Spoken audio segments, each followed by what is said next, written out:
एक व्यक्ति गया ज्योतिषी के पास अपना भविष्य जानने के लिए। ज्योतिषी से कहा कि मुझे अपना भविष्य जानना है। ये सुनकर ज्योतिषी बोले, मैं आपका भविष्य जानता हूँ, लेकिन आप अपना वर्तमान जानते हो। पहले तो आप मुझे अपना वर्तमान बताएं कि आपका वर्तमान में क्या चल रहा है। वो व्यक्ति बोला, मेरे पास बहुत सारी ज़मीन जायदाद, महल, गाड़ियाँ, बंगले, बहुत सारी प्रॉपर्टी, यहाँ तक कि बैंक बैलेंस करोड़ों की मेरे पास संपदा है। मुझे किसी चीज़ की कमी नहीं है। मैं संपन्न हूँ, हर तरह से संपन्न हूँ, हर तरह से खुशहाल हूँ, परिवार से भी संपन्न हूँ, संपदा से भी संपन्न हूँ। तो ज्योतिषी कहता है, तो फिर तुम अपना भविष्य जानना क्यों चाहते हो? वो व्यक्ति कहता है, मैं अपना भविष्य इसलिए जानना चाहता हूँ क्योंकि समय बदलते हुए कोई देर नहीं लगती। मैंने अमीरों को गरीब होते हुए देखा है, मैंने अमीरों की दौलत जाती हुई देखी है, मैंने अमीरों को फुटपाथ पे देखा है और गरीब व्यक्तियों का जीवन सुधरते हुए देखा है, गरीबों को अमीर होते हुए देखा है। इसलिए वक्त का कोई भरोसा नहीं है। फिर ज्योतिषी कहते हैं, तुम्हारी उम्र कितनी है? वो कहता, मेरी उम्र लगभग 62 साल आ गई है। कह रहे 62 साल आ गई है। तो फिर ज्योतिषी कहते हैं, तुम्हारी उम्र 130 वर्ष होगी। वो कहता है 130 वर्ष, और उन 30 वर्षों में जो 100 वर्ष के उपरांत आप जियोगे, आप पे 130 करोड़ की संपदा होगी। ये सुनकर के वो व्यक्ति कहता है कि आप झूठ क्यों बोल रहे हो? मैं कैसे 130 साल तक जिंदा रह सकता हूं, कैसे जीवित रह सकता हूं? तो ज्योतिषी कहता है, जब मैं झूठ बोल रहा हूं तो क्या आप सच बोल रहे हैं? जब आप 62 वर्ष की उम्र है तो क्या आपको पता है कि आपकी उम्र कितनी है? कोई बता सकता है कि आपकी डेफिनेट उम्र कितनी है? क्या भरोसा है इस जिंदगी का? आदमी बुलबुला है पानी का। जब तुम्हें ये नहीं पता कि तुम कितने जी सकते हो, तुम्हारी इतनी उम्र है या ना है, 100 साल भी जियो ना जियो, लेकिन फिर भी तुम्हें भविष्य की चिंता सता रही है। आखिर सारे संपन्न हो, सब तरीके से प्रभु की कृपा है। तो संतों ने कहा, माया मरे न मन मरे, मर मर गए शरीर, आशा तिसड़ा ना मरे, यूं कह गए दास कबीर। कि इंसान भविष्य के चक्कर में अपना वर्तमान खो देता है, वर्तमान की सुख शांति छिन जाती है। जैसे कि ये व्यक्ति पूछने के लिए आया तो इसके जीवन का जो सुकून वर्तमान में था, लेकिन वर्तमान का आनंद नहीं ले पा रहा, भविष्य की चिंता सता रही है।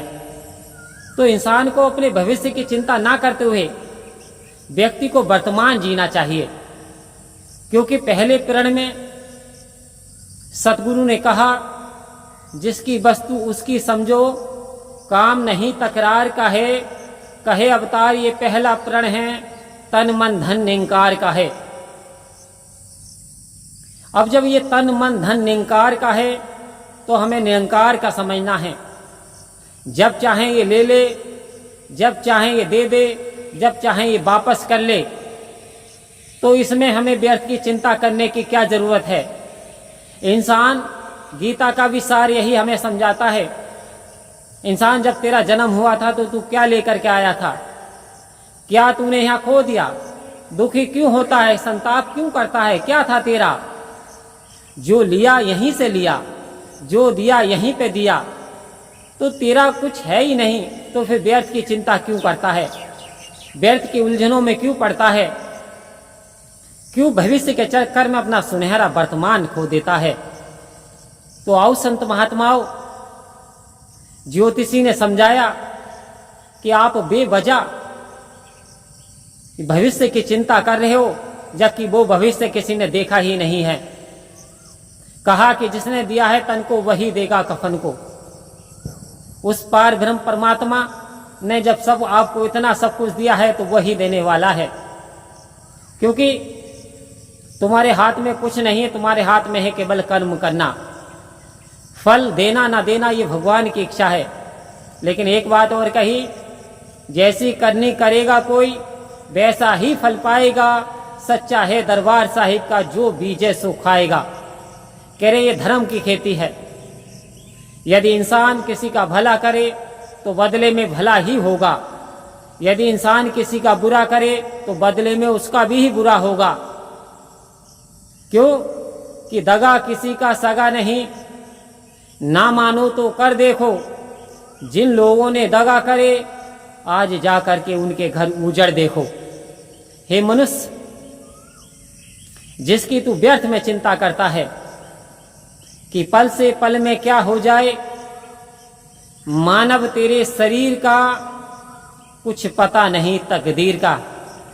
इंसान यानी कई सौ सैकड़ों वर्ष जीने की तमन्ना करता, लेकिन पल भर का इंसान को कोई पता नहीं, पल भर में इंसान के जीवन का क्या हो जाए।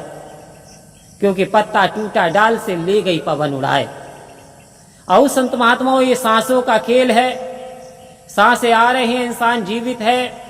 सांस का जो बटन है वो यदि परमात्मा ऑफ कर दे तो कहते राम नाम सत्य है, सत्य बोलो मुक्त है। यानी कहते राम का ही नाम सत्य है, सत्य बोलने से ही मुक्ति होती है। और रिश्तेदार तो यहाँ तक कहते हैं समय बचाने के लिए कि भाई साहब बहुत समय हो गया, ज़्यादा देर इंतजार मत करो, जैसे आना है वो शमशानों में ही आ जाएगा, लेकर के जल्दी चलो। तो इंसान तू लाखों बरस का सामान किए बैठा है, लेकिन पल से पल में क्या हो जाए मानव तेरे शरीर का कुछ पता नहीं तकदीर का। तो हमें वर्तमान को जीना है, वर्तमान को सुहेला बनाना है, अच्छे कर्म करने हैं, परहित करना है। क्योंकि यदि हम धर्म पे चल रहे हैं, हम धर्मी हैं, तो कहा शिरोमणि तुलसीदास जी ने, परहित सरस धर्म नहीं भाई, पर पीड़ा सब नहीं अदमाई। हे संत महात्माओं, दूसरों का हित करने जैसा इससे बड़ा कोई धर्म नहीं है। दूसरों को पीड़ा पहुंचाना इससे बड़ा कोई अधर्म नहीं है।